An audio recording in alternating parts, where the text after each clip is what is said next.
In today's video, I am going to be taking a look at Vince Carter and figure out why he was able to get so many good in-game dunks. If you are a younger player looking to be able to dunk more in-game, there's a lot of things that we can take from Vince Carter's game and understand, break down, and be able to make you be able to dunk in-game.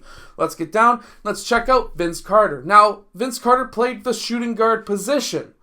If you want to become a smarter, better shooting guard, stronger, able to dunk, make sure to go check out the shooting guard blueprint that is down in the description below. It's going to be able to teach you a lot of the different reads that you need to be able to make as a shooting guard on the basketball court. Okay, so right here we have Vince Carter out on that left corner. He has a defender defending him, and what does Vince Carter do? Well, the first thing that he does is he gets his shoulders below the shoulders of his defender. This is going to allow him to have leverage on that man, and he doesn't take a wide turn to be able to try and get around that defender. He goes straight through that shoulder. He forces that defender to drop that foot. By forcing that defender to drop that foot, it gives you the lane to the basket, as we can see right here. And then he was able to dunk over or around multiple potential help defenders. See, now in the NBA, it's not like high school basketball where these guys will come and try and block your shot. They don't want to get postered, so generally speaking, it is a little bit easier to score in the NBA. However, I do really want to point out the fact of how low Vince Carter is actually getting here. This is very important because now we can really see how much lower his shoulders were from the defender's shoulders. Also, by having this angle on his body to be able to make that contact if he needed to on that defender, making that big penultimate step, which is that last big step that a player will take before they go off of 2 feet, will allow him to be able to get to the rim. Now, he lifts that ball up early, which you need to do. Being able to dunk takes a lot of shoulder strength, especially when you've got players like this trying to block your shot. However, a lot of momentum comes from your shoulders. You also get power from your hips and lower back as well, which is why you need to explode up with that ball. Now here, he brings that ball back down. Obviously, you need a lot of vertical to be able to do what he did here. However, the ability to get to the rim is what you should be really paying attention to. Another thing that Vince Carter was very good at was running the floor. Here he was able to get down floor first, down the court early and first, and that led him to a big dunk, as we can see. So after this defensive rebound, he was sprinting down court, getting down court with the fewest amount of steps possible, big penultimate step after he caught that ball. Just by simply getting down court first will allow you to get some easy open dunks. Now here he's attacking this defender one more time. He's getting low. He's digging his shoulder in. Even though there's no body contact here, he's still trying to dig that shoulder down.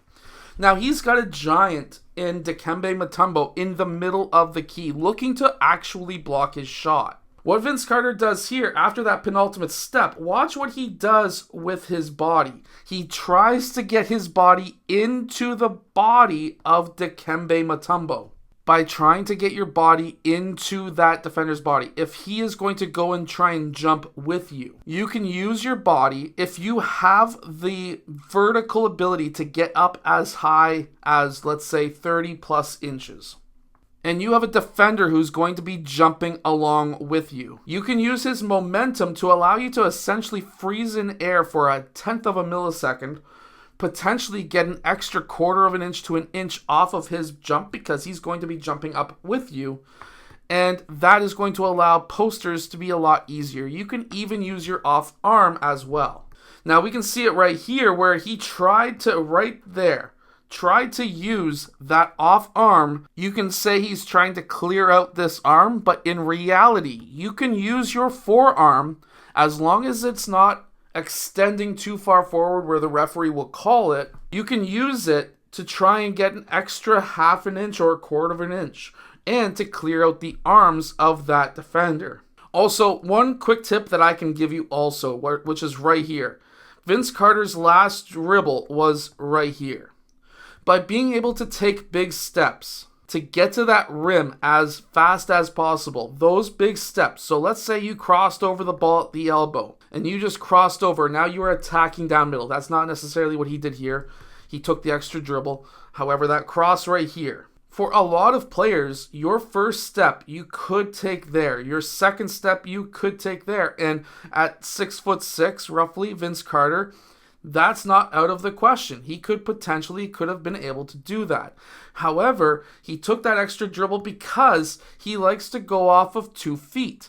However, by going off of 2 feet, as he did right here, obviously that's from quite a far distance away, but you can do this as well. By going off of 2 feet, your furthest out foot, you need to be able to push off, and then you need to push up on that lead leg, as we can see right here. If you can do that in that sequence, it's going to be much easier. By going off of 2 feet is going to allow you to go through bodies a lot easier. Going off of 1 foot is just a quick dunk. Going off of 2 will allow you to get past defenses if they do so get in your way. I hope that this video has helped you. Make sure to go check out the shooting guard blueprint that is down in the description below, and I will see you guys again in my next video.